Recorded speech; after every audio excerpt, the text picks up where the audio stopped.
¿Alguna vez te has detenido a reflexionar sobre una de las frases más enigmáticas que Jesús pronunció acerca del fin de los tiempos? Una sentencia en particular, hallada en el Evangelio de Mateo, capítulo 24, versículo 34, ha desconcertado a muchos estudiosos y creyentes a lo largo de la historia. Jesús afirmó con solemnidad: "De cierto os digo que no pasará esta generación hasta que todo esto acontezca". A primera vista, pareciera que Jesús estaba asegurando a sus discípulos, a quienes se dirigía directamente, que ellos mismos serían testigos presenciales de su segunda venida y del fin de la era. Sin embargo, han transcurrido más de 2000 años desde aquel momento crucial, y la plenitud de los eventos del fin de los tiempos descritos en Mateo 24 aún no se ha manifestado por completo. Entonces, ¿qué quiso decir realmente Jesús? ¿Acaso se equivocó en su profecía? Absolutamente no. ¿Acaso su profecía falló? De ninguna manera. El problema no radica en la veracidad de las palabras de Jesús, sino en nuestra comprensión de lo que él intentó comunicar. Para interpretar con precisión una profecía, es fundamental considerar el contexto que la rodea, las implicaciones culturales de la época y la enseñanza completa de las Sagradas Escrituras. En este mensaje, nos adentraremos profundamente en el significado de la expresión "esta generación". Exploraremos el contexto del capítulo 24 del Evangelio de Mateo y buscaremos comprender lo que Jesús realmente estaba revelando, no solo a sus discípulos de aquel entonces, sino también a nosotros y a la generación final que presenciará estos acontecimientos. Para entender la declaración de Jesús, primero debemos comprender el contexto en el que la pronunció. En Mateo 24, también conocido como el discurso del Monte de los Olivos, Jesús está hablando en privado con sus discípulos acerca de las señales que precederán su regreso y el fin de la era.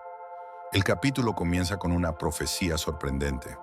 En Mateo 24, versículo 2, Jesús les pregunta: ¿veis todo esto? De cierto os digo que no quedará aquí piedra sobre piedra que no sea derribada. Esta afirmación provocó que los discípulos le hicieran tres preguntas específicas en el versículo 3. ¿Cuándo serán estas cosas? ¿Y qué señal habrá de tu venida y del fin del siglo? Estas no eran preguntas abstractas o irrelevantes. Los discípulos, al igual que muchos en su época, esperaban un Mesías político que derrocara al Imperio Romano. Pero Jesús redirigió sus expectativas hacia un evento de magnitud mucho mayor: su triunfal regreso en poder y gloria al final de los tiempos. A partir de ese momento, Jesús comienza a esbozar un panorama profético que incluye guerras, rumores de guerras, terremotos, hambrunas, persecuciones, la aparición de falsos profetas, un aumento de la maldad y la predicación global del Evangelio. Estas dolores de parto marcarían el comienzo del fin. Luego Jesús detalla señales específicas en Mateo 24:15, mencionando la abominación desoladora. En el versículo 21 habla de la gran tribulación. En el versículo 29 describe perturbaciones cósmicas. Y finalmente, en el versículo 30, anuncia su glorioso regreso en las nubes con poder y gran gloria. Jesús pinta una imagen vívida del fin de los tiempos, caracterizado por una agitación global, la persecución de los creyentes y una tribulación sin precedentes en la historia humana. Este marco de referencia es clave para comprender el peso completo de su declaración en el versículo 34. Jesús no solo está dando una advertencia, sino que también está delineando la cronología del capítulo final de la historia redentora. Entonces, cuando Jesús dice en el versículo 34, "De cierto os digo que no pasará esta generación hasta que todo esto acontezca", debemos preguntarnos: ¿a qué generación se está refiriendo? ¿Es la generación de los discípulos a quienes hablaba? ¿O es una generación futura que presenciará estos eventos? Es en este punto donde la claridad se vuelve crucial y la precisión teológica se hace necesaria. Una lectura incorrecta de este versículo ha llevado a muchos por caminos equivocados y ha generado dudas en la fe de algunos. Es importante reconocer que la mayoría de los eventos que Jesús describe en Mateo 24 no ocurrieron durante la vida de los apóstoles. Si bien la destrucción de Jerusalén en el año 70 después de Cristo, fue un cumplimiento parcial del juicio divino, no abarcó la totalidad de lo que Jesús predijo. El sol no se oscureció, las estrellas no cayeron del cielo, y Jesús no regresó en las nubes. Por lo tanto, no podemos limitar las palabras de Jesús únicamente al contexto del primer siglo. En Mateo 24, versículo 21, Jesús describe un tiempo de gran tribulación, una angustia sin igual desde el principio del mundo hasta ahora, y que jamás volverá a ocurrir. Este nivel de angustia supera con creces la invasión romana. Describe un tiempo de aflicción tan severo que sacudirá la tierra entera. Jesús afirmó que si esos días no fueran acortados, nadie sobreviviría. Esto no se refiere simplemente al asedio romano de Jerusalén. Es una referencia a una tribulación global, diferente a cualquier otra que la historia haya conocido. Esta es la misma gran tribulación que vemos descrita en el libro de Apocalipsis, un periodo marcado por un sufrimiento sin precedentes, juicios divinos y el surgimiento del anticristo. El lenguaje que Jesús utiliza refleja el tono apocalíptico del Apocalipsis, apuntando no a un evento pasado, sino a un periodo culminante en la historia humana que aún está por venir. Esta tribulación no se limita a una ciudad o nación en particular. Impacta al mundo entero, cumpliendo los propósitos finales de Dios antes del regreso de su Hijo. Ahora bien, ¿qué significa la expresión esta generación? La palabra griega utilizada para generación es genea. Esta palabra puede tener varios significados dependiendo del contexto. Puede referirse a una raza o grupo de personas, a toda la raza humana en general, o más comúnmente, a un grupo de personas que viven al mismo tiempo, generalmente abarcando un periodo de unos 20 a 40 años. Algunos han intentado argumentar que esta generación se refiere al pueblo judío, queriendo decir que el pueblo judío no desaparecería antes de que todas estas cosas se cumplieran. Si bien es cierto que Israel tiene un papel central en los tiempos del fin, y que el pueblo judío perdurará hasta el final, como se menciona en Jeremías 31, 35 a 36, esta interpretación no satisface completamente el contexto de Mateo 24. La interpretación más precisa y contextualmente sólida es que esta generación se refiere a la generación que vea todas estas cosas comenzando a suceder. En otras palabras, Jesús está hablando a la generación futura que estará viva cuando las señales del fin de los tiempos comiencen a manifestarse. Esa generación, la que presencia el inicio de la tribulación, también será testigo de su final. Las señales no se prolongarán durante siglos. Una vez que comiencen, se cumplirán rápidamente dentro de una misma generación. Ese es el punto, la urgencia. Una generación atrapada en la cascada de eventos proféticos vivirá para verlos culminar. Será rápido, será intenso y será global. Para comprender mejor el momento de estos eventos, consideremos la parábola de la higuera, una clave que Jesús ofrece inmediatamente antes del versículo 34. En Mateo 24, versículos 32 y 33, Jesús dice: «De la higuera aprended la parábola. Cuando ya su rama está tierna y brotan las hojas, sabéis que el verano está cerca. Así también vosotros, cuando veáis todas estas cosas, conoced que está cerca a las puertas». Esta parábola refuerza la idea de que una vez que las señales comiencen a aparecer, los eventos finales ocurrirán rápidamente. Así como el brotar de la higuera indica la cercanía del verano, la aparición de las señales del fin de los tiempos señala la cercanía del regreso de Cristo. No se trata de intentar predecir una fecha específica, sino de estar espiritualmente alerta. Cuando la higuera brota, no necesitas preguntar si el verano está llegando. Sabes que así es. De manera similar, cuando el mundo comience a reflejar las señales que Jesús dio, su regreso estará cerca. La higuera también puede representar simbólicamente el renacimiento de Israel, que tuvo lugar en 1948, después de casi 2000 años de dispersión.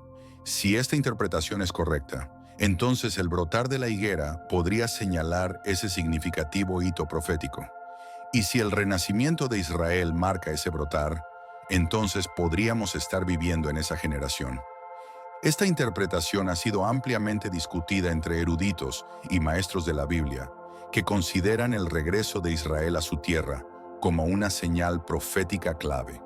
Jesús no estaba dando a sus discípulos un reloj de cuenta regresiva que comenzaría en su generación. En cambio, estaba señalando a una generación futura, la que presenciaría todas estas cosas como la generación final. Es una advertencia y una promesa. La generación que vea las piezas proféticas encajar verá la culminación del plan de Dios. Al decir no pasará esta generación, Jesús estaba enfatizando la urgencia y la certeza. En el momento en que las señales finales comiencen, el fin estará cerca. Una vez que las fichas de dominó proféticas comiencen a caer, no habrá demora. De hecho, Jesús añade en el versículo 35, «El cielo y la tierra pasarán, pero mis palabras no pasarán». Esta era su manera de decir, pueden contar con esto, mis palabras son ciertas, mi regreso es seguro. La generación que vea estas cosas comenzar a suceder, verá mi regreso. Esta certeza no debería llevarnos al miedo, sino a la preparación. El pueblo de Dios no está en tinieblas, para que aquel día los sorprenda como ladrón. Primera a los Tesalonicenses 5:4. Esta interpretación también es consistente con otros pasajes del Nuevo Testamento.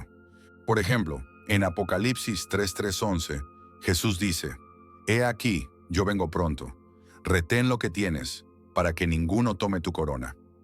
Y en Apocalipsis 22:7, «He aquí, vengo pronto, bienaventurado el que guarda las palabras de la profecía de este libro».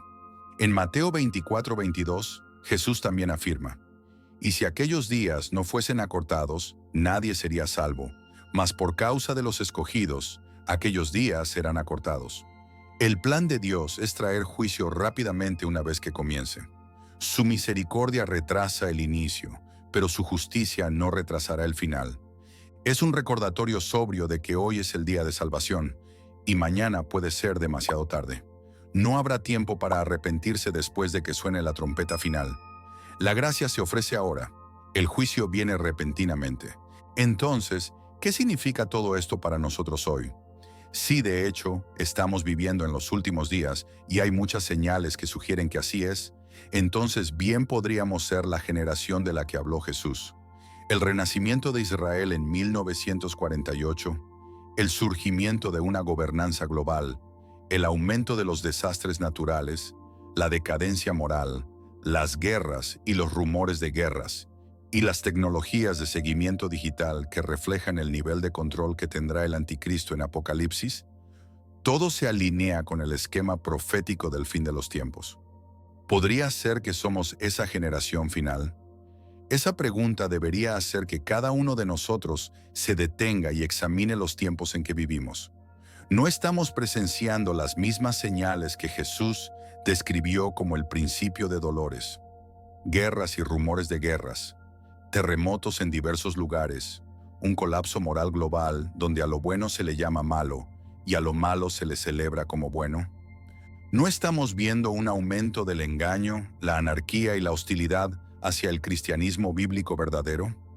El renacimiento de Israel en 1948, el surgimiento de las monedas digitales y los sistemas de seguimiento global, e incluso el impulso hacia un gobierno global centralizado, todo esto refleja lo que la Biblia predice acerca de los últimos días. Jesús dijo que el Evangelio sería predicado a todas las naciones antes de que llegara el fin.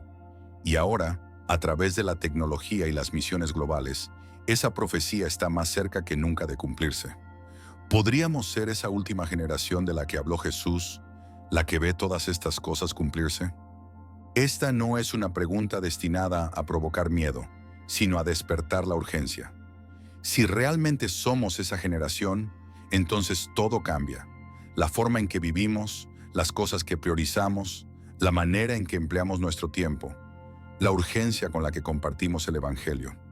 Si estos son, de hecho, los últimos momentos de la historia humana antes del regreso de Cristo, no debemos ser sorprendidos durmiendo.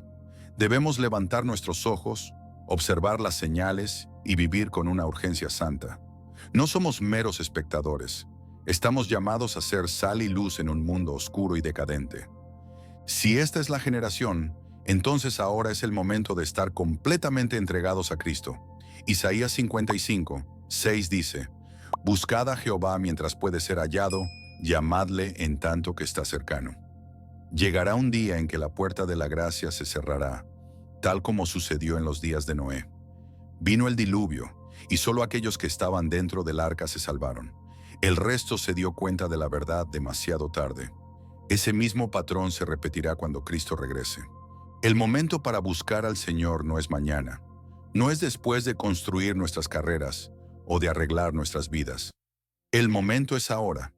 Tantas personas están persiguiendo cosas que no tienen valor eterno. Sacrificamos nuestra paz, nuestras familias e incluso nuestra relación con Dios por ganancias temporales. Pero escucha esta verdad claramente.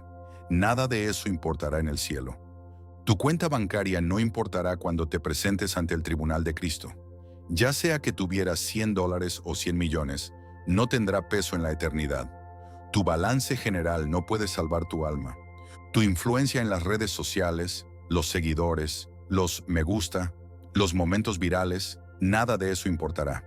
El cielo no mide la influencia por algoritmos o tasas de participación. Mide por la fidelidad, la humildad y la obediencia a Dios. No se te preguntará cuántos seguidores tenías, sino si seguiste a Jesús. Tu cuenta de corretaje, tu plan de jubilación, tu cartera de inversiones, todo será inútil ante la realidad eterna. La Biblia dice que la tierra y todas las obras que en ella hay serán quemadas. Todo ese dinero no comprará ni un segundo en la eternidad. El mercado de valores no importará cuando los cielos se enrollen como un pergamino. Los autos que conduces, sin importar cuán lujosos sean, se oxidarán. La casa que tienes, sin importar cuán grande sea, algún día se derrumbará. Los tesoros terrenales se desvanecen, pero lo que se hace por Cristo dura para siempre. El título que ostentas, CEO, influencer, gerente, doctor, profesor, no te ganará un asiento en el cielo. El único nombre que importa en la eternidad es el nombre escrito en el libro de la vida del Cordero. Deja que esto penetre en tu corazón. Todo lo que has logrado en la carne sin Cristo no tendrá sentido. Los títulos, los premios, el prestigio, el reconocimiento y los aplausos de los hombres se silenciarán a la luz del trono de Dios. Las cosas que celebramos aquí, el éxito terrenal, el lujo, la fama, ni siquiera se registrarán en los tribunales del cielo. Dios no se impresiona con nuestro currículum. Él busca corazones completamente entregados a Él. No te llevarás tu dinero contigo, no te llevarás tu guardarropa, no te llevarás tu negocio, tu marca o tu popularidad. Nada de esto importará. Lo único que contará es si viviste tu vida para Jesucristo. ¿Lo amaste? ¿Le obedeciste? ¿Le serviste? ¿Te arrepentiste y creíste en el Evangelio? Debemos despertar y darnos cuenta de que solo una cosa importa: conocer a Jesucristo. Tu relación con Él es lo único que importará cuando esta vida termine. Jesús dijo en Mateo 16:26, ¿de qué le servirá al hombre si ganare todo el mundo y perdiere su alma? Así que busca al Señor mientras puede ser hallado, llámalo mientras está cercano. Entrega tu corazón por completo. No te detengas, no te demores. Arrepiéntete del pecado y camina en justicia. Deja a un lado todo ídolo, toda distracción, toda búsqueda temporal que te esté impidiendo tener intimidad con Dios. Porque cuando suene esa trompeta y Cristo regrese, no habrá más tiempo. La puerta se cerrará, la oportunidad se habrá ido. Pero hoy Él está cerca. Él está llamando. Él está extendiendo misericordia. Él está ofreciendo perdón. Y Él promete que aquellos que invoquen el nombre del Señor serán salvos. Así que no esperes más. Suelta las cosas que se desvanecen y aférrate a aquel que es eterno. El mundo está pasando, pero aquellos que hacen la voluntad de Dios vivirán para siempre. Elige sabiamente, elige la vida, elige a Cristo. Si esta reflexión te ha resonado, comparte este mensaje. Suscríbete para más análisis bíblicos y activa las notificaciones para no perderte nada. Dale me gusta y comenta tus ideas. Sigamos juntos profundizando nuestra esperanza en Cristo. Hasta la próxima.